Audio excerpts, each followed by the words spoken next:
Bonjour les gars, bonjour. Salut, j'espère que vous allez bien. Pai kunsare ngal pai ngal labangal nantungalinde, pai ngal nanda ede ya paile. Lan salmina Orlando sidong e jam, noku kala ka wondo e ka jodo do no wondi be mo e jati gibe mo. Kala awrudo o video do mi toro mo sendu tugolo video do s'il vous plaît. Donc ati content, nisi wadi des jours mi wadali vidéo.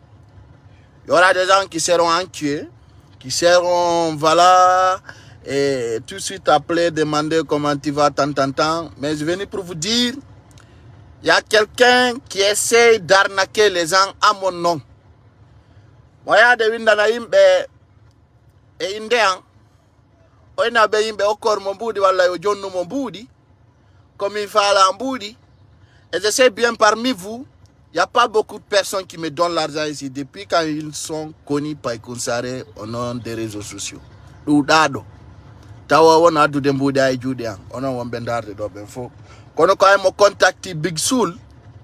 Big Soul men do da today. Mi kadi o contacti kadi Couture. Je suis étonné parce que si minni do andi mbe buino sikude do awara ino do imbe ombe lanjonu dembudi quoi en fait. Mais do andi ça ne m'intéresse pas, mais quand la personne le fait, je dis voilà, c'est bizarre à mon nom. Parce que si l'outil a mis to me, I me alta parce que la ngandi do I got to ala do jonde lando mbudi on belandar de do benfou. I got to. Ka got on de lanjon personne. Mais quand je vois des arnaqueurs essayer d'arnaquer des gens à mon nom, ça fait pitié. Net do yo comporto. Tu vois non, il faut te comporter. Minon comme yata jamao. Kala no do malandi mambudi. Yo antigi on les preuves comme parce que mes numéros sont uniques. J'ai un seul numéro que j'utilise. Donc, men ou dado mo mi no data milando service yo okorambudi wala yo depana wala lankali non, y en a pas. Depuis quand j'ai commencé, je n'ai jamais fait. Alors, kala no dudoma wala naba ma message. Yuma ko pai kusare inni ya walu mo fimbudi andu wanami sanani sanali andu do wanami walanda parce que mbe buino dani la en yewti min nami ngon andala mi meda yewtu du demo. Mais je vois qu'il y a des gens qui essaient de le faire. Je vais vous montrer des messages que la personne a écrit, a envoyé à plusieurs personnes comme ce gars qui s'appelle Big Soul. Je vais vous montrer cela. À Big Soul Windani Landoumi, il faut qu'il se fasse réaction. Donc regardez. Au Windani Modo. Attendez, je vais vous montrer. Donc, Kadi Koutiro Windani Taoyo, bonjour mon bébé. Comment tu vas? Voilà. Aido inni oyo be odo ko Kadi Koutiro no inni was besoin de l'argent vite fait. C'est des trucs pareils là. Je vais essayer encore de vous montrer un autre. Il y a beaucoup de messages. Oido Kadi doko Big Soul Windani. Oido Big Soul Kanyo Kadi et Bagada Wonson. Et walu moeba 3000 euros. Donc moi, je ne demande pas là où se trouve la personne. Je vous dis seulement, ce n'est pas moi. C'est un arnaqueur ou arnaqueuse, je ne sais pas. Kala no dudo mano wada sigadi piji. Ando ntigi ko fenowo. Wana ming, mimi wata sigadi piji. Je ne suis pas de ces arts. Je ne suis pas de ces façons. Je ne suis pas un homme comme ces personnes qui fait des bêtises, qui demandent des gens d'aide. Je ne le fais pas. Wana mi honnête do wado piji. E mine iraka dum donc mi anda ko hombo ko india ngo wadi photo am yaade toro yimbe mbudi donc o tori Big Soul o teri kadi kutila andi kadara do buye mon o wadi donc ko andi ngolo wanami ara musibbe an wombe landaru de ko renagol jama on dudi joni arna kerbe ben dudi fenobe indemen inna bonze beze min ay goto ala do e momo milando to service yo korambudi walla yo dépendant personne. Comme nata do kalandaro lansi da wawi wadugol ko ya partage na video ango milanda ki masuti en fiorea minna alhamdulillah rabbil alamin kala ko mi faala fewdo do mi do hunnani horea si goddo walli lan o jarama so wallalla mi do walli horea donc na mi toro goddo mi fi ino donc quoi donc c'est des années passées ça c'est du passé dans mon histoire wana mi neddo wondo de César quoi, c'est ça que je vais vous dire. Alors Moussiba on belandaru de avant que je dise au revoir ici, je rappelle à tout un peuple de Guinée, d'aller regarder la clip de Siphon Boy. Nene. Fionwa di simindidung. Aujourd'hui, Allah Wondo, fier de Siphon plus que nous. Et aujourd'hui, quand je dis, vous savez, moi, quand je dis soutenir, c'est d'aller voir. Alors, je demande à tout un chacun, parce qu'aujourd'hui, Siphon Boy est le fier de Peul. Sondari no hondu wadi siminyo ya soutenons. Allez voir tous les artistes, Maniké ou Soussou. Je l'ai remarqué. Aye do si artiste jo soso jo yaltini do goɗɗum ko fulɓe ɓen yata oko akanno yon tigi quoi. Voilà tant. Je dis tous les artistes, Soussou, Maniké, c'est des racistes. Je le dis ici, je le dis, hein.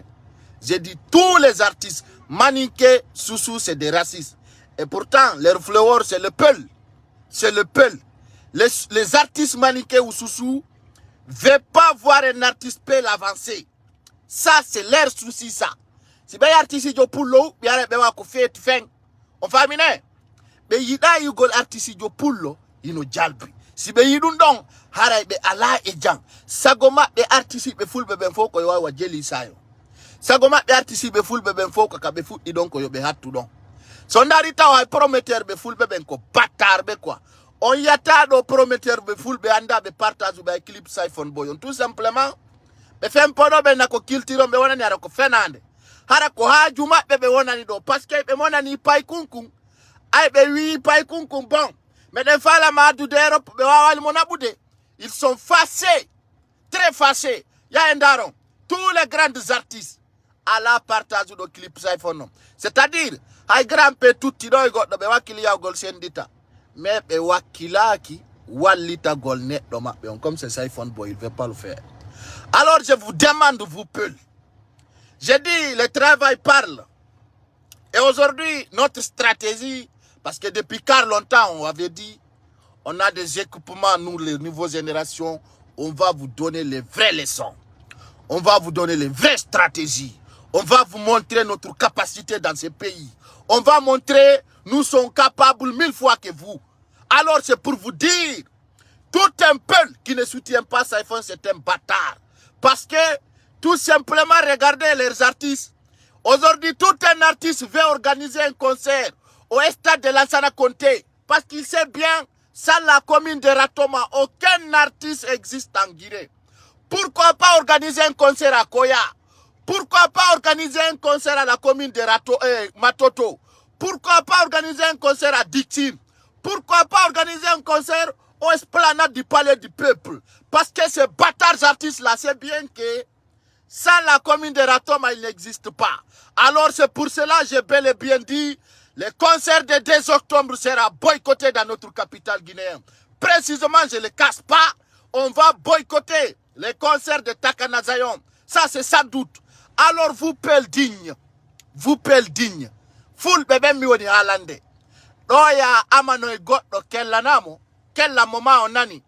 Artiste ben fopwe di aleni ko racisme. Pullo wareta ke do abe wawla.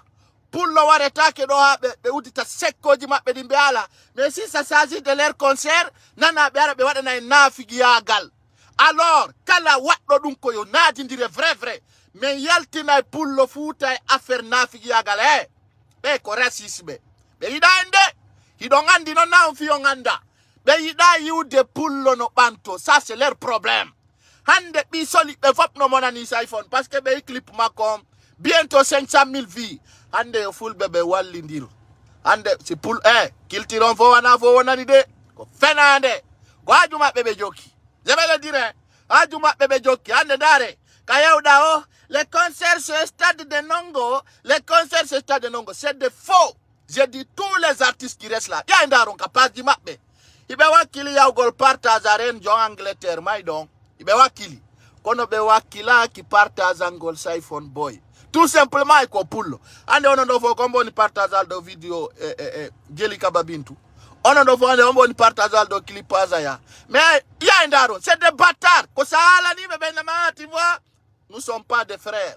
c'est des bâtards ingrats, je le dis. Hein. Je le dis. Alors le 19 novembre, à Conakry, si tout va bien, ils vont savoir que les Peuls sont collectifs de 1000 batailles. Parce que Kalako Poullo Wadi, Akuna la Marseille. Oye, non. Le 19 novembre, je donne tout un Guinéen qui est fier de Peul. Ça va péter. Le concert de Gianni Alpha a montré. Personne ne peut le faire. Alors le 19 novembre aussi, tout le monde va voir Saifon Boy au stade de Nongo. Ça va péter. Je vois aujourd'hui un petit garçon qui essaye de critiquer Saifon parce qu'on a une licence musicale. Mais Django est mardi 20h. Ça va péter. Ça va péter. Je le dis, hein, ça va péter encore. Alors c'est pour vous dire les gens qui essaient de m'arnaquer, c'est votre affaire. Arnaquez les gens à mon nom. Ça va péter dans vos oreilles. Alors encore, je rappelle tous les Peuls. Aujourd'hui, c'est à cause de vous, nous Peuls, des communes de Ratoma, il essaie d'organiser des concerts à la commune de Ratoma, précisément à l'estrade de Lansana Conté. Alors, c'est pour vous dire, le concert de Saifon va réussir le 13. Comment on appelle? Le 19 novembre, ça va péter à Conakry. Musi befoul bebe artisi belutu befo ida imbe membe. Ande pai kusare si komani nkajo no beso na no moto wal. Ande pai kusare si ko so jonu. Be yo bai no mo par moi. Mais on yika. Ai Saifon ko pullo ya endaron. Ya allez voir ya endaron artisi be wibe befo no njandi lagine. Ya endaron kombo partage clip makon kapazmo. Allez voir. Allez voir. Mais tu vois des prometteurs dire que voilà, nous sommes là pour la culture, vous êtes là pour vos poches. Il veut boycotter les gars. Alors, mais on n'a rien fait d'abord, vous allez voir. Donc, c'est pour vous dire, les artistes de d'autres ethnies là, ils n'aiment pas le Peul. Comme vous demandez, là. De concert du Kakomin Ratoma. Moïda, stade Nongo, stade Lansana Conté. C'est des faux types. Je vous dis, je ne casse pas. C'est pour cela que je vous dis de partager cette vidéo. Mo alanalang, mi alanamo. Mo idanalam, mi idanamo. Dung en yaltai e kang wonen e kankati. Mo idanama ta idamo. Mo fala kama ta fale mo. Min sa fala kalanze ne casse pas. Mi yaltai kadi mi holla publiquement. Hande, so yande o clip Saifon do. Ça montre que yon andu tu kombu di bus investisseur don. Dum fap dare to ngari culture Guinée on yani. Full bebe ngari ay goto nanata. Ay do be moba do kanja kora be moba. Onna wiete azaya be moba tantantambe ya be wada concert Europe. Hande ni. Karti si jomani kajodi o enjodo to. Sina egri yagal. Hakune alla. Billa wallahi tallahi. Hande kala karti si jo pullo maninkajo jo ina walla sosojo. Adama va voir au télé. Va voir. Ari culture pour bébé yani. Ari on faut ko andu donc kaldo. Ya kalda ta faut be motondiri ton wachoji. Tu vois non? Alors il faut que ça change maintenant. Il faut que la culture Peul s'impose. Voilà, Najo la Goldo to what the fuck concero et Pochopata, c'est mort cela. Je vais dire à tout un Peul de se réveiller soutenir son voisin. C'est ça. Comme un toto adu de Lamborghini la Guinée. Ada Ferrari. Mais un toto adu nous. Mais à la main. Parce que, diamant ko aigri. Ko be aigri be quoi. Dare ben no sali partage de vidéos artistes de quoi. Malgré ils savent que parmi eux, hay goto ma be wata wat gol clip Dubaï. Hay goto. Sina dare ko se pour le ore lavi. On wata. Il ne peut pas le faire. Allez voir les Ferrari. Ça y est, andu bebengo na fi komo beben. Andi minana komo bebuino wala rabe anda. Ainom bei mo anda andata. Mo anda kadi sataki andugol. Mo anda andata, mo landa ki kadi andata.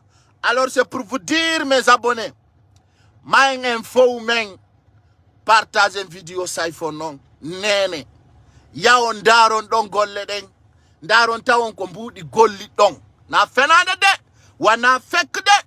Ko original. Hande sa yi pullo no jodo sabota Saifon. Ari ala, ari do mari Saifon jogo. Ari ala, ari ko yawda wo ko pampa. On sikole lulani rani. Ini be fala men sokade. Be fala men deku dekwa. E sikune men anda. Be fala men sokagol. Ande anda ron autour de YouTube. Ndaron ko artiste jombo wadi dum. pullo futa on kala ka o naati o wi mi naati anda ko pullo rewi ɗon na golle bonde koko laaɓi pos. Alors je fais cette vidéo pour rappeler tout un peu woni sika blogueur jo woni sika influenceur jo woni si tawi kala ko watta kala no wawɗa waɗirde miɗo toroma ay ka pullo yiɗu neɗɗo ma on ya partage a vidéo Saifone Boy on il est ɗiɗa ɓe ndarude parce que ɓe ala choix na guine woni yiɗidira ko kamɓe woni yiɗa fulɓe ɓen ayay pullo no ya waɗa ɗo e wonay goye raciste se gayna e ndi leydi en wonay raciste ayay ɗo fulɓe ɓen no ya waɗa ɗo challenge ji artiste ɓe wuɗaɓe ɓe fo en boycottay tous les artistes qui n'aiment pas le peul vous serez tous boycottés ko takana zayon fuɗɗora ɗon ko ça c'est des petits quoi ko ɗon taw fuɗɗora ɗon gasay kadi ɗon siko se takana feƴƴi ko goɗɗo gomen woni arde kadi na lannali de guerre on naka présidence tum guerre on fuɗɗora e Mamadi Doumbouya ha e jokkuɓe Doumbouya ɓen fop siɗon mari hakkil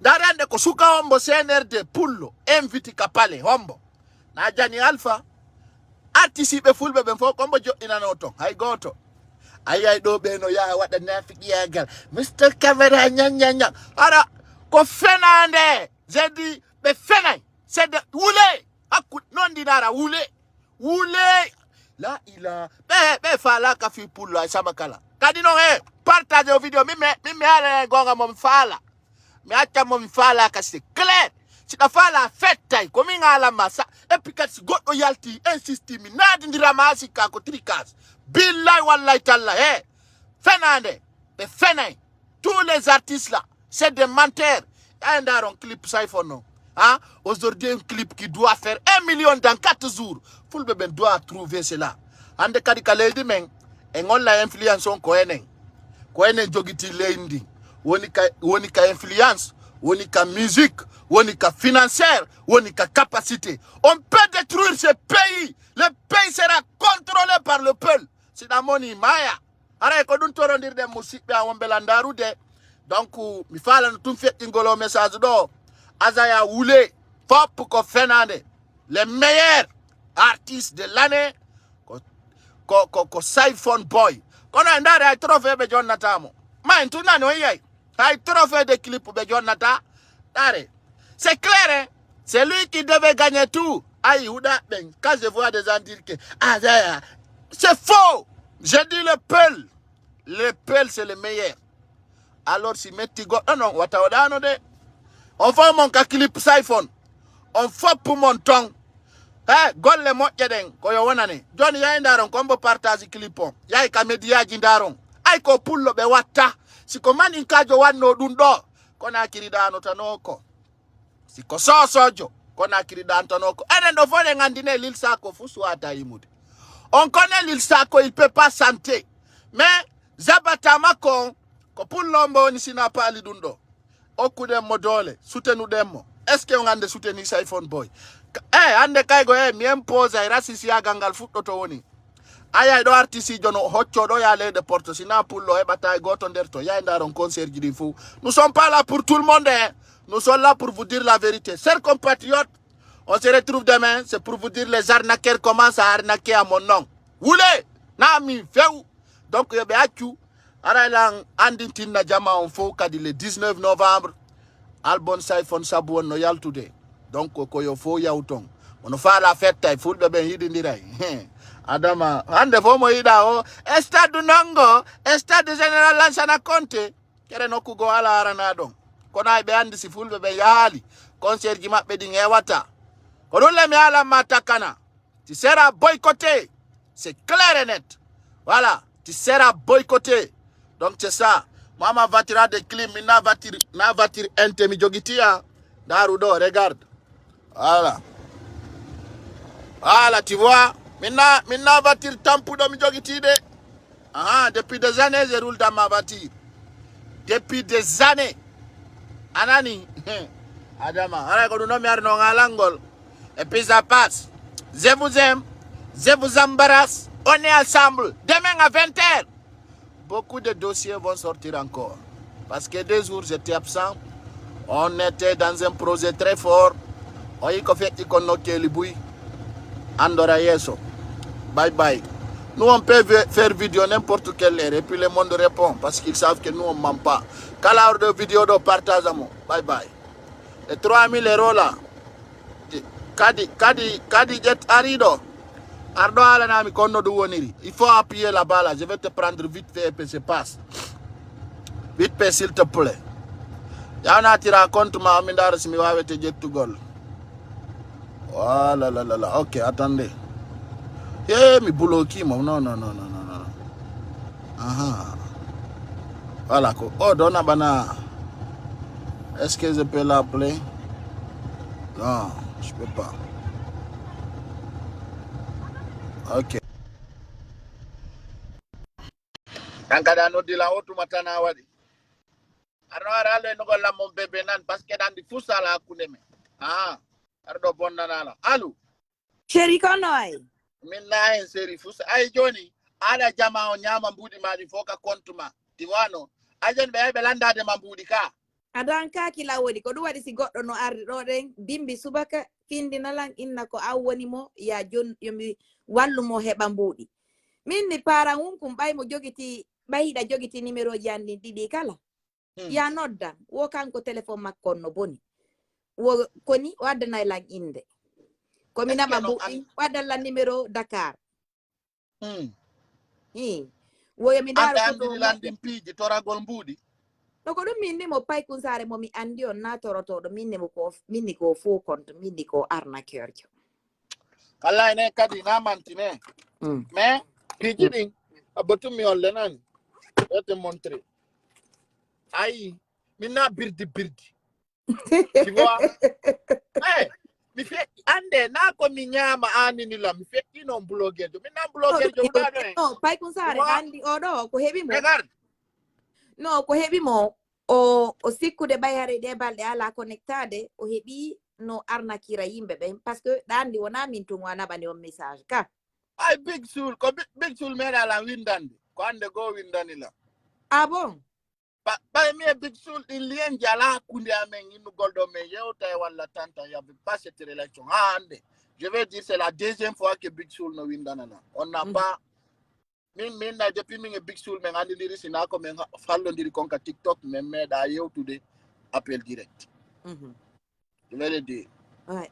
Mi anda ko hombo addani me min bimbi min mitum mi men andi ko fitum ko no wadi parce que mi lando korobe lambe mbudi sikano dudi ko korobe lan tunduwa dudi ko en ko Allah wadu barke ma jote okora fi ma wala ko simbe ben okora no lambu dara fe no darnino nebi ara nini ko ara ko ferrari no won do wuri ko yude okorgol mangol mbu di duwa won luttay wona don den neba saya ni mi do fempi do mi jombali ko parce que ben ko birdi menem no ha joni wa wala jombude c'est ça le problème.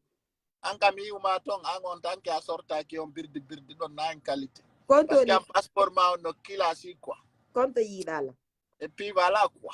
Tina do ngayo ero jidin goy. Na jon be fala ma et puis no ngono way torade buy. No way torade on no mari bernde wo ko 3000 € fala. Kanko ko 3000 €. Et puis wo ono si ko de 3000 € ko 30 € ou bien 300 € ne. Dido dono burja is 10,000 €. Dido woni yide do. Kemi tabe ataka ndo be fusa para brisa mon. Iko ko projet ni nan. Donc ara si goddo nabani no on message don den inni on pay kon sare no tori on budi. Haray ko arna kerjo pay kon sare o watoragol mi andiramo to ragol hande o toraki min ha hande o toraki lam mi anda kadi inno pay kon sare no tori mo mi sikka on no wodi bon. E hore dum don kadi si tay pay kon sare haray no mari projet parce que goto feta si etta 3000 € jonna goddo hara nyonti yo yewtali face to face. Donc o watta yili moƴƴa non den e yimbe ben den parce que si mo mapore no mbudi hara ko be o heba mbudi do e don kutke kut imo joyti numéro ji yimbe ben ono da ka privé o yewti da on tigo na kon doni projet an ko ni mi do andi yimbe propose ambe pay kon sare projet ji tawde amin me yewti men fo amin ko mi seede pay kon sare jabali. Donc on côté don den mo mari dignité makko moƴƴa non den nafi mo do den me yewti me don animo on ngal teddungal ɗon ɗen ok min ko haɗo mi wawi wolde hare koye ok kadi kutir wola hakkunde ma e Allah hande nata e paaji artiste ɓe fulɓe ɓen fop nata e paaji artiste soso fop e maninka dara tawa ɓe ronka e partage ude o clip Saifon Boy enen ɗo fop Pay Kunsare ɓe partage mais est-ce que tu vois ça normal?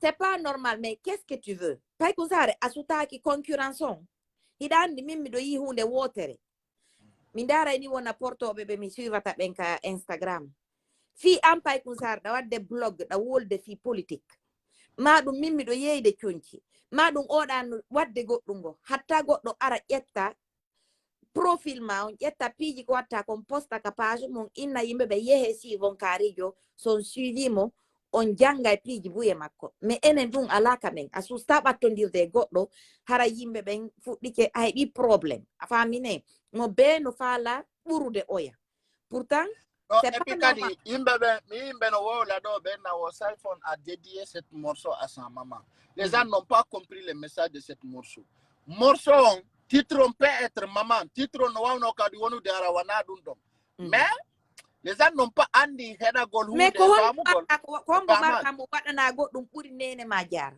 si mais non cette andi c'est-à-dire Saifon a parlé une histoire donc mais cette histoire parce que mi a yimɓe no wola ɓe na bo Saifon a dédié le morceau à sa maman mais est-ce que Saifon a dit je chante pour ma maman dans ce morceau? Non pas dit ça oui on nene ɓiɗɗo ma on barki mais allez voir la scénario de cette musique c'est-à-dire c'est sa souffrance parce que ça est Arnaud les gens ont refusé catégoriquement de le soutenir en plus de ça naari ko walijo non waɗali wali yagal jamais min ko ɗum mi nani ok mais Pay Kunsare yimɓe ɓe rewi mo be andi konto rewi ta yimi a wacci biro ma franchement ça non les gens n'ont pas compris Saifon a donné quand il y a la bénédiction de ta maman tout peut venir envers toi c'est-à-dire c'est pas au début nanu ko wi kon o wi hari ɓe jasinaynola tu comprends parce que no yimɓe tawnoɓe no anduno mo mari talent kono ɓe jaɓali mo wallugol exactement c'est pour cela j'impose tout un peu d'aller au stade Nenongo le 19 novembre holle enen kasi neɗɗo men on parce que y aura des tickets en ligne yimɓe ɓe sooda wallito parce que dans son vraie histoire quand ça sort a tawa ko neɗɗo wakkiliɗo il n'a jamais et jusqu'à présent ina andi min komi fuɗɗi ñowgol coñci andi mi yeeya yimɓe ladan no woodi ka Facebook ɗo ɓe mi anduno waɗaynoɓe vidéo min noddaynoɓe min na acce partage nelan coñci an ɗin yimɓe ɓen yiya hara ɓe anda ɓe salo quoi ɓe kupa contact hakkunde amen ɓe bloka ɓe salo few mais min mi inna si Allah immini ƴawnugol fi goɗɗo wota desudu a waɗay hayre yeeso makko parce que no Allah reway no kelɗi fof ƴawna won tigi si tawno nun hara nun enen ɗen wallindirde hara naynugol min simi partage ani oɗo ɗen mais o heɓa visibilité ma où est le problème si tawno ɗen wallindirde kono ayi enen yimɓe men ɓen an Pay Kunsare sa ari ɗo joni a woli goɗɗum ko ɓe innata ko a fenowo ko ɓe innata poto ɗo yandi mais si maninkajo ma sosojo ma forestier ari woli gonga a famine woli goɗɗum ɓe fof maɓɓe dogay ton ɓe yaɓe kellana on tigi mais pourquoi enen on ɓe ɗumannota koye gono ɗum innete ɓe soutenata vraiment hara no duwirani enen ɗo enen influenceur ɓe haysi ko 100 personnes daratama hollen tawde sa yi hande artiste jo maƴƴuɗo wo ko stade de Nongo ko fisago commune de Ratoma on tu vois ay ko ɗo yimɓe ɓen woni exactement donc hande pullo warete ɗo leƴƴi luttuɗi ɗin fof haalata depuis fuɗɗaden waɗede hande artiste gono wola ɗo jamais wolata Daru Davido ɓe waɗa concert kaka wonɗen ɗon ɓe waɗata ko fiyonode Davido ko kamɓe mi waɗi gere maɓɓe on ka Instagram ka Facebook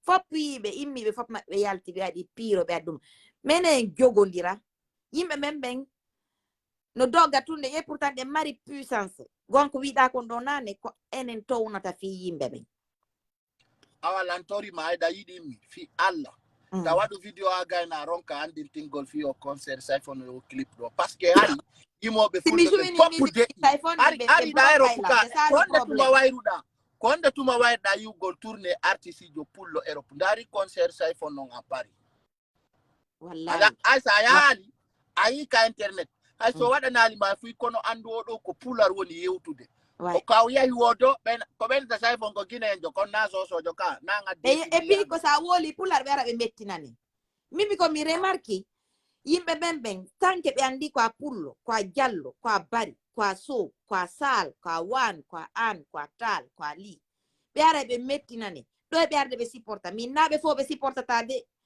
mais fekkere nden ɓe aray woni ɓe mettinanama hewti enen kadi ko ƴetta yimɓe men ɓe waɗen taw yeeso si arko je te donne bisou awa fami tu as tout compris voilà awa kala a partage no clip makko mi partage ali taw partage ay jom yalla yow partage yalla jaɓi adi partage ay antikita ay ti non min sagwa mi waɗay jentola min sagwa mi waɗay ka live jang eno probléme an on si mi joini musique kono sagwa min kada ya jettalien a jentoto tan tawa mi wolane si a jenti si mi waɗi musique ji sayfon ni Facebook ara ina yomi supprime no ko ya yaw ka YouTube partage clip na yuduma ko ya yaw jettalien on partage min kada waɗu musique waɗa non na ya waɗu musique ko ya tu jettalien on partage winda do don soutenons Sayfon pour le 19 novembre et toute une personne qui est comme toi peut le faire ay John si artiste be même insanzata dar do andene ka baby lisa nawni do ala motora no kima wallemo wallitemo woy do no yurmi jonno ngara no wodi no be hebira gurdam mabbe nan est ce que ande dini lambeje ni gol kadi asimi ala minna wallando me pasangiro est ce que j'ai besoin de ça? Tu n'as pas besoin. Mais les bloqueurs con là qui se justifient là andi mi feni mi do tori o jama on yafu si tu no fena demande nyamminta mai $1 est-ce que tu peux mentir si tu fena demande $5 wata madande fena tawata $5 ay bata ingande ina la mari ngurdande antawata ko ngurdango kono ne et puis mi do aynu de mi blogger jo goto Guinée fempota ko esa mi wa ma so de amba téléphone ma on so di taw mi jotti da mi na resta mon contrat pay ko sa andi ko no wondante ko si a maapike miɗo wawa ma wallitade an kadi simi maapike wallitoɗala min miɗo wawi ɗo wonde ɗo harak miɗo komi woni ɗo Europe miɗo wawi wonde Allah maapi Allah mari probléme mi nodditama mi explicanama sa wawina wallude wallitoɗaɗan sa wawata rewa nokku ko wallitoɗala a faami ko ɗum woni wondigal par ce que ɗo ɗe a yawgol tun ɗen wuɗita clip goɗɗo ndaara ɗum ɗon tun ko buy non ɗen mais yimɓe ɓen ayay c'est ko miyata yimɓe ɓen hay si ɓe ndaarde goɗɗo e nder live koɓe aru ka ɓaawa fenêtre ko estadu nongo ko ton Sayfon Boys watta le 19 novembre komin tigi woli non l'artiste va passer et puis Sayfon on va faire un direct dans la semaine pour vous expliquer beaucoup a hollindirta men hollindir men fiyalla hollindira yo chéri hollindir men ka privé ok. Donc c'était ça, je ne vais pas dire. Okay. Alors je te big up. D'accord? Merci, longue vie à toi. Bye bye. Nini konjelo marna kude. Modi, selube. Besikude yimbe ben ko kakini woni yarirde. Besikude kon dari non julle ma de ngedolo kalmangal fo non nandi. Mais c'est quoi? Ma julle ne. Ko jangol ari turo menen do buubi nde wotere pet. Mido janga mo yanon ko mi jodi do.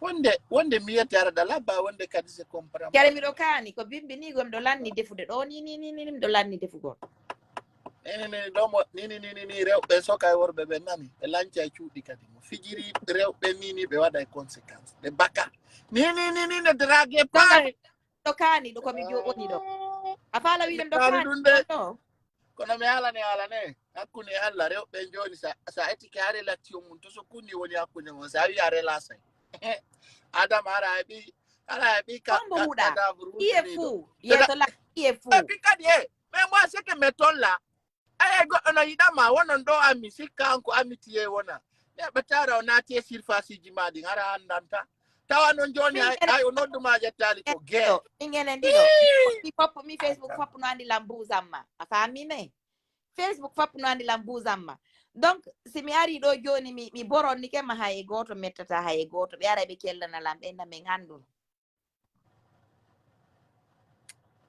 min ɗota men min tana fiyan nani par ce que a yaltoyta prix carton min mi hulatama komi woni kono a hula jama on kamen ka mi hulata jama on kadi ayay ɗo ɗe mi aray ɗon boronnoma aron ka ɓe kellanalam ɓenalam merci kadi wolam mo capantati on ɓe weltanola nene ko woɗata e ɓe am ɓen wo ko yoɓe ko ɗum miɗo reeni e juɓɓe min he daru sare nde fo mi ala tana par ce que ay ɓe am ɓen ko ɗum tumat so sta e tirotito e goɗɗo photo ara yiɓe sorti sekkoji maɓɓe ɗin ati voi nini ay min e goɗɗo men waɗi photo o posti min non he goto en prison atala faala ɗo men waɗa e tiktok kono he taɗayni to nani sa anni pay ko sare c'est ton bébé wule ani ko ɓen ta ko wule ka ɗaynita to woni ah donc mi ɗaynita to woni nanadi donc mi ɗaynita to woni allo connexion muna Paykou Sare Paykou Sare la ilallah ɓayo falaka jabade wala nande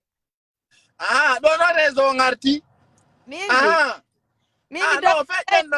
non feƴƴen ɗon donc ko panugal dari ɗo il faut dévier ɗaynita to woni dévier donc mi ɗaynita to woni e on ɗugo eynugol ngol miɗo falama donc anga falaka lam o faale to ngaka wigol no faala ko heɓata e yinnugol ferari en no dari dubai mi heɓatama kadi depuis faala ɗalan ko laabi jelo e ɓuɗa mais je te pose question ɗandi ɓerde mi faala ɓuyno faala alango nini ɗum no wonduma e buy faala ay min miɗo faalani ini ni siko faale fo wonayno arayno ay oto an gonɗo ko jama yeɓanno wiɗan ɗo mbiɗo min naaliɗa kani de ka inniɗo kani an ida andida laba ka amin ndemɗo andi mo laba andi goɗɗo no kani si goɗɗo inniɗa kani ɗa andida laba darimo o haaju avion e ko ponji taƴete ɗa andida laba asi minniɗa kani ɗa andi a kana haajuma e ɗo laisse tomber c'est ça la vie a yaali grand père no faala dogugol natoya ka maayo saabu o dog siya o tu vois non donc dans la vie chacun a son chacun anda ndara ɗo nini woɓɓe noy nawono mettanmi komi yirata mba babba o ko fimi ala affaire tu vois mais c'est ça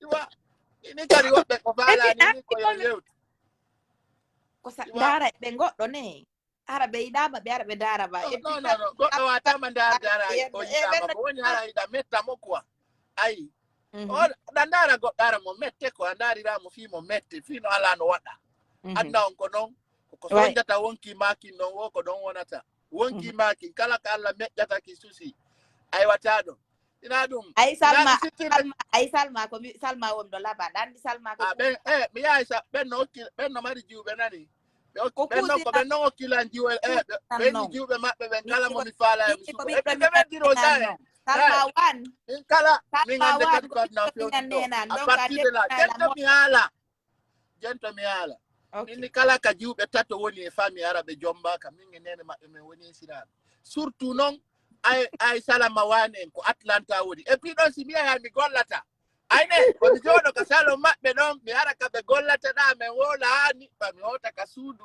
tu vois aji koɓe loosu men ka basement sukaɓe ɗon jombu e mo fototo nani jombu mo ɓurɗa walla ɓurɗoma kala jombuɗo mo fotata o naade tetana wima wawa siparu so ndo uditete o ndara ko leron mbo fewndi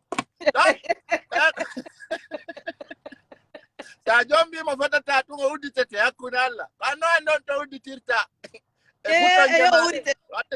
dow maɗum ley jon noon ko ya jombu mo ɓurɗo ara ɗaynay mo ha walla jomba ɓurɗo mo ara o ɗaynete hay ko ɗin ɗiɗi ɓe wi si yimɓe ɗiɗo wondi ko layi fuujo e marɗo hakkil si fof foti tuganna o bonay ani ko no mettatala kono e manaja nan ɗon hande ɓe hollilan jiwɓe maɓɓe ɓe mbini ɓe goreɓe mon ɗo no labba ɓe andi hakkillande no sotti seeɗa na fo andi famille ji mon ɗin ɓe landilantaw ko jiwɓe on ɓe ne minni ɓe wonɓe ko photo couverture maɓɓe ton ɓeni ko ɓiɓɓe anni minni nde tantire ɗo diwa bape nani kono o yarata noon i tawi ko gonga nani komi woni feetu ɗon kala yawiɗo ɓe mi hukka yite makko o jomban wari ko payku neeɓi ko jomban ɓe hokkan jiwo maɓɓe o gara ko payku moƴƴa noon payku sa ɗani kono ɓuratalam mettude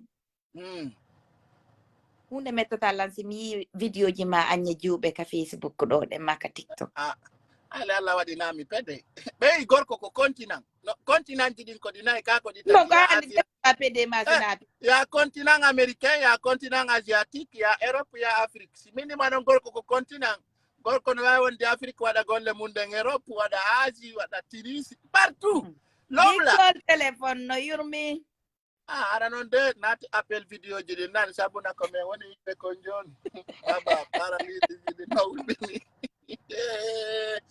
sukaɓe fof ko pede joni tout le monde c'est pede tu connais ce qu'on dit pede non explique-moi c'est pede quoi là c'est le vieux grand là il a fait un travail pede ah bon Achaneme. ah bon Toi tu n'as pas vu ça mi ala yide ko feƴƴata Facebook miɗo ça se suuɗi passe ɓaw sur- kon miɗo ça là je vais te dire là où c'est passé même c'est pas sur Facebook c'est sur WhatsApp c'est sur Messenger toi tu n'as pas vu ça je n'ai pas vu ça Allahu Akbar si ayande yiɗa ɗum ɗon kono ni a pede yahi yagal kono ni bodi woni pede yagal ça veut dire quoi être pede Allah la ila Allah ta andina ɗum aya anda Allah ta andu Allah allahumma ta andina ɗum allah mina ɗum no ɓuri kuran feetude pede anda yagal anduɗa ɗum baba o hawni yo Allah accangen seeɗa ka aduna ɗo allahumma mina le téléphone détruit l'homme hein. Ça détruit femme aussi hein. ɗi téléphone ji no boni pay kun sare jogiɓe téléphone ji ɗin kan no boni téléphone ji ɗin bona ene a sodanta 14 ans yaltigoy sina ɗum sodan e on ɗum kadi sodan ne oɗo sodan abolam janga ko batter ɗo ɗen woti a rentré sur ça toi aussi ko ɗum no Ibrahim Bari on dit tu es rentré sur ça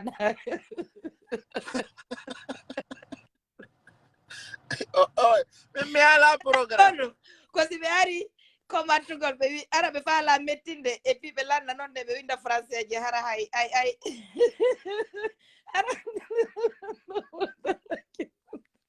Ibrahim Bari no chéri a sodanta lang ferme hoore ma nden ɗon fermanami ɗon hoore ma no wawa mo selam mi kupay joni goy sa kuppi kadi mi ƴawna ɓurɗoma feetude min ni kam fewndi ɗo ko wawɓe wamma tumani ɓawa et puis min sa tippiɗo kadi ko sunnowoma wonki kadi mi ƴawnta ɗo har noon ko feetunde fen sa yinde tawne inna yettatinda simi tippa noon dandi kon ngendi rewɓe fo rewɓe rewɓe fof ko rewɓe ko tosokum walla jannu debbo toso ko rewɓe na gotum dandi chips hiɗandi pomme frite ka dandi sa ukki min omo yiyata mi waɗi cap vert mi waɗi dubai mi waɗi leyde buy mi yi rewɓe laɓaɓe an ko to waɗɗa mene mi waɗino tour Europe min lanni mi yaari Amérique min lanni mi yaari Afrique joni min jooɗiki Allah fawan ko fawma ko ngara na tampere ella Allahu sabuna wo andi daru oɗa mi yiya ɓe yimɓe wuɗaɓe so ɓe jooɗi classe business ni hara yiɓe bunga ɓe manto yiɓe waɗa sinapji di wala si classe woni bala no mi alnaɓaɓiganade addema laisse-moi te parler jonno si avion anga waɗi 4 ko kamɓe attoto immade haray ɓe simtina ko ɓe yayno Dubai avion angal fotti e duule ne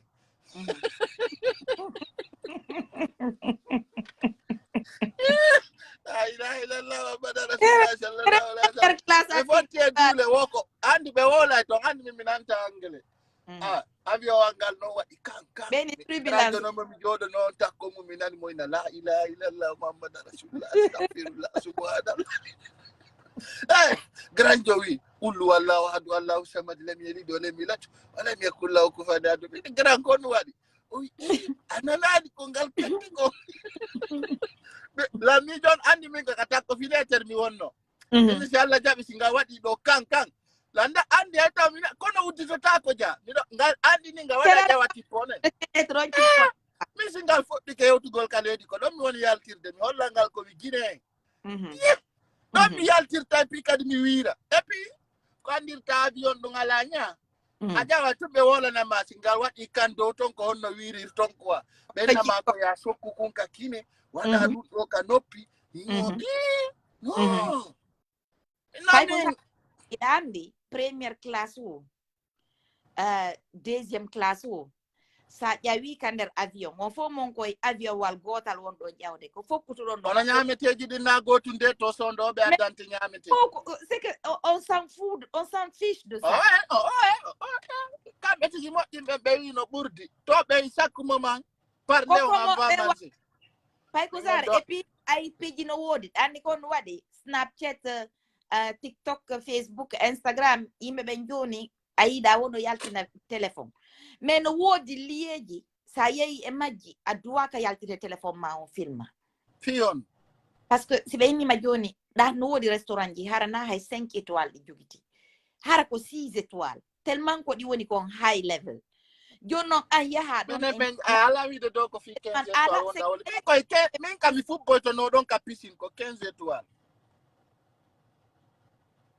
15 étoiles mi fuɓɓotono ɗandi an vacance ma on koye fof waɗidimo ka kene an anda eno baafe udditirteɗa innanmi ɗo ko enen fof waɗi vacance kombo majji ɗo ɗe e nder hôtel 30 minutes ene a tewi noon wolni yimɓe ɓen ɗum ɗon noon hakkunde Allah mi majju Allah no sotti goɗɗo noddila lanni ko pay kum sare waɗi hakkunde Allah ko mi majjuɗo mi fenade minni o tewi majjuno vrai majji ha jawɗi ya ittama lagine addama Sénégal majji to yaari Dubai anda siga ɗin piiji jama sa majji a majji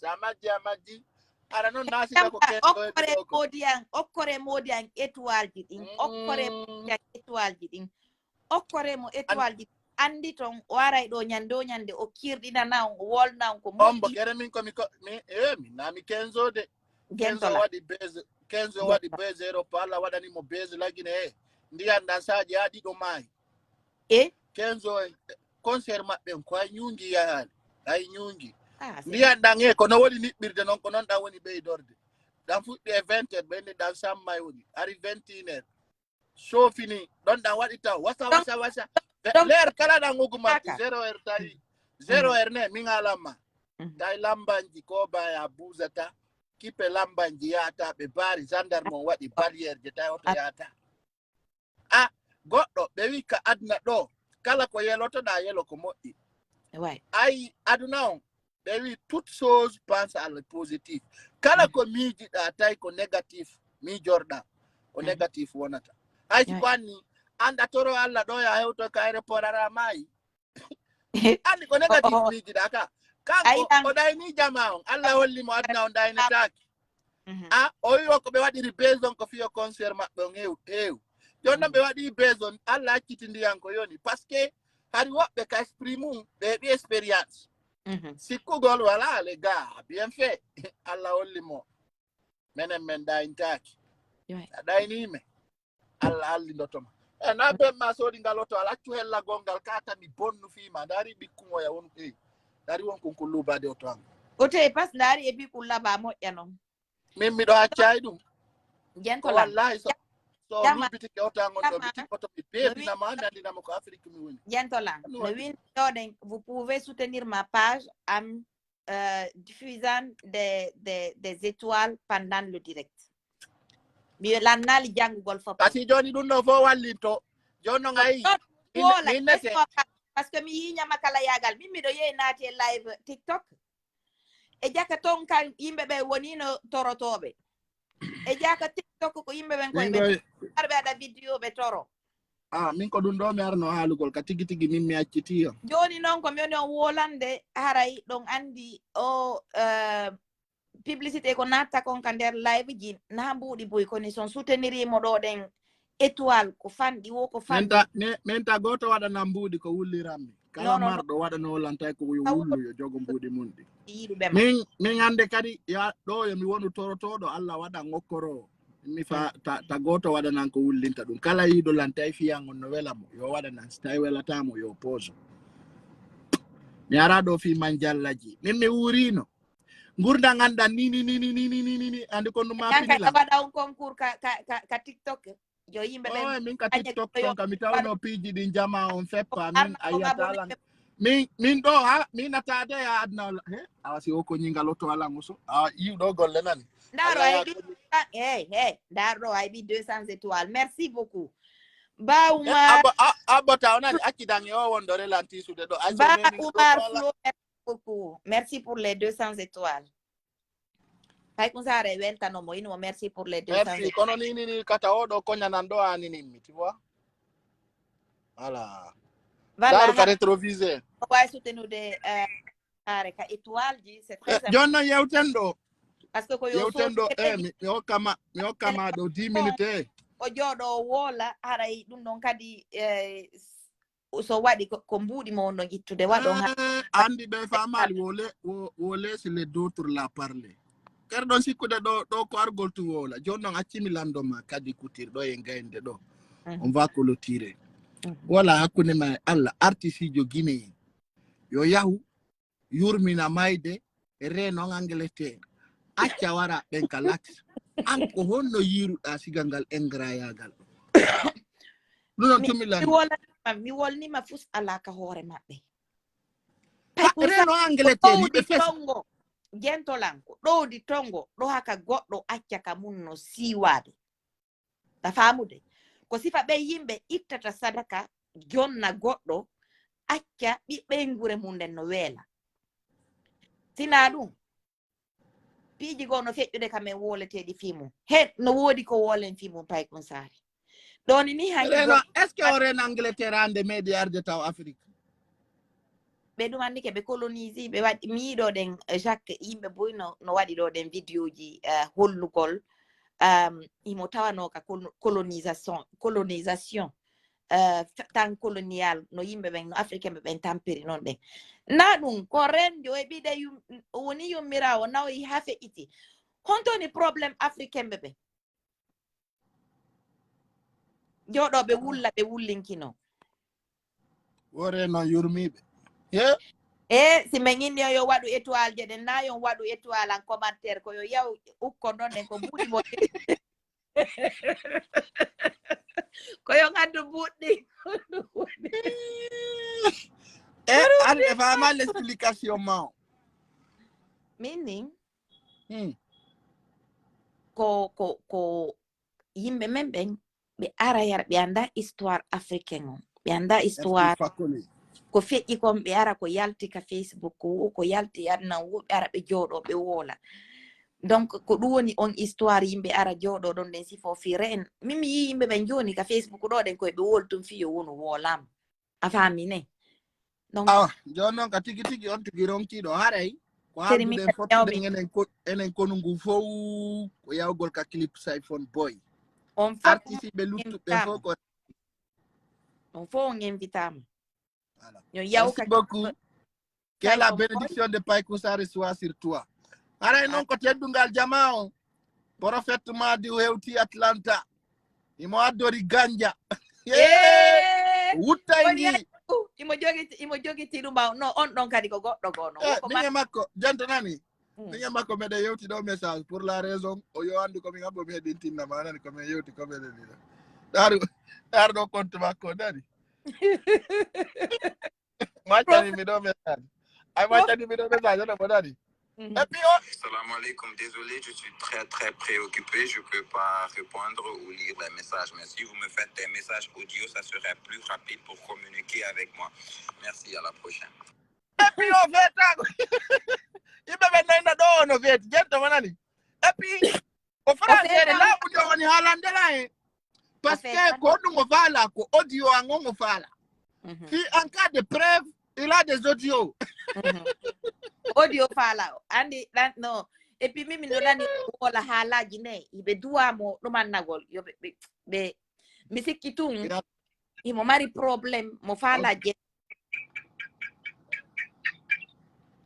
yes ɓe duwamo wallitagol quoi wallahi billahi ɓe duwamo jama on sikka ɗo no feeti kono ayi on ɗon o woni star jo ka e nder yontere o woni star jo ka Facebook ka ok Kadiatou Couture franchement je vais te laisser comme j'ai un rendez-vous là on se retrouve demain à mardi soir à partir de 20h inchallah C'est pour vous dire que les arnaqueurs que vous arnaquez, c'est pas moi. Je sais. Je n'arnaque pas. Mais Andy a été tout kagite mais je vois que l'amour. Ah, donc on appelle vidéo on est en direct. Faut pas montrer les gens, l'amour n'a pas de frontières. Hein? Moi, ça n'a. Gigol Moi, ça n'a non, si d'ailleurs là. Mido yiduma. Moi, ça n'a non. S'il te plaît. Na, I know. Ayalti tani ke de momo sai ko yalti ni de den. E batara arti. Yaw min kadi mi yalta do de henya. Ya Bye bye. Bisous, bye. Voilà. Goodbye. Wo yami wade en pause. Alors, monsieur, on belandaru des étaient juste là pour vous dire que tout va bien. Donc, on se retrouve mardi, donc au Django, 20h, donc entre Futuro et Geje. Aray, donc, faut nous dire à gente gol pangangal kasare. Harawanaka birdi. Alla yida be yo yido nganya be yo terton. Donc, paile, nante inde, joko ngajumo. Mokala no wa ore mu. Donc, la Euro, la lando ka di fop ya gol ka clip iPhone boy. Daru gol ko woni tonkom. Nous sommes ensemble, nous serons ensemble, restons ensemble. Tout le reste, c'est des faux débats. Donc, chers compatriotes, soyons unis, soyons dignes, soyons fils du pays. Personne ne peut nous faire peur en Guinée. La Guinée, c'est notre pays. On peut s'imposer. Arakadi ko andi tingol jama on dey. Gido fulbe no yeyde ndo botiga. Haray non jama on ta evutu woni ko leyde Porto wondon. Woni siko Sénégal. Woni siko Europa, woni siko Amerique, ara gido fulbe no yeyde ndo botiga. Be wi kala kayida goddo no wakili, sai bi fere wallumo. Ara lantoro jama on kala fala do ndo botiga. Ko yo noddu gido fulbe ka numero wal makko. Humpondiro. Sodo ndo botiga on e jungo makko. Do yon sodan forestier, walla sodan non soso, walla sodan non maninkaju, sodan e neddo mongo. Haray don kala fala don do botiga mi ngon do si Allah jabi no daji do fulbe de balde ara do si lewrudu mai ona banalan don fami amen on haysi ko poreje didi do botiga haray mo kala ko yo sodu do botiga on e jungo makko mi ngon do si Allah jabi si ndu lewrudu mai mi sodana mo do botiga on e fiyo jama on andu nabe kadi haka fami jamen be endo jama on gollitira andande botiga makko no moƴƴi mi ngon do ko mi nata do fulbe ben fo ko pullo marikon sode jungo pullo ndo yon sode jungo goddo si be no lagine c'est une famille be fenay fus ande kadi ko pullo mario ko fulbe benje ara den toro jama on fop kala sodo ndo botiga to soda no gido fulbe ay don andi kanko kadi o wakili ke mo ya fi kando botiga don donc ara ko dumi mari ko mi halna do jama on fop kala sodo yo soda no ndo botiga on nani ara non ka tigi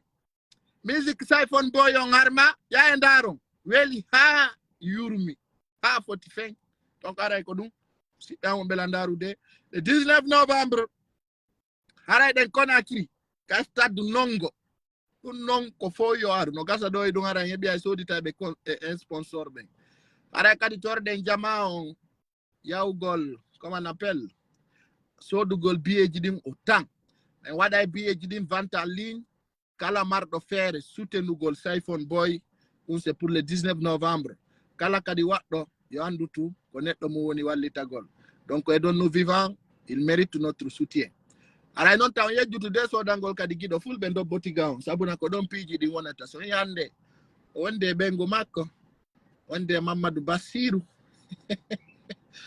kono wonde no mo wada ko metta tammi an sabu on ko so wi vivu mon colonel kono mi do famuma parce que baby sa wana indi lady lagine ko ma wana nafiki wonde ay sa ala affaire ona lagine wi ay wa dumbuya ay ko udabe kambe be desudi imamu naye wondo botiga be accata imamu be timo si inama no yeyo be ndo botiga andi ko tana ara ka tigi tout le monde allons ensemble à c'était kono non ndo botiga wiete je vais 5 kilos awa ayi imbe ambe soda ndo botiga ongido fulbe haybi do soda o 5 kilo ndo botiga Jama on soda arrête tout le monde. Nous donnons ko publicité gratuit mi wadani mo do ala mi kado kude do. Do ala on kude do ko 5 kilo ndobo. Ndobo tiga on hino labe. Hino mamu wo livre kadi yadu na on fo paisi ko Tokyo wonta. Ido fulbe to ndobo tiga. Donc ala jama ko soda mun ndobo tiga on vrai. Imo yidi. Son numéro anon mi dabba numéro makko mi wado ya do si Allah jet. Ala ko yon so kala jogi tido numéro jido fulbe no wawi windude do. Soda nombo debbo tiga. Allo. Oi. Ano boss. Meɗen yeyde ndobbo tiga ka giɗo fulɓe nani. Problem ala no yelde. Koyo nodduɗon giɗo fulɓe sodon ɗon ndobbo tiga on seera. Problem ala mele nabido non son don den gento da mo yande be nabante mo. Ni ko fi iPhone boyo ngani ni me. Problem ala me naba don gadi goddo gento da. Adde. On nani non fi ndobbo tiga on ka. Minani problem ala fa sare. Ko ɗon aldude haray waynodiri ɗo. Bye. Ndobbo tiga on ko yon sodu. Au revoir.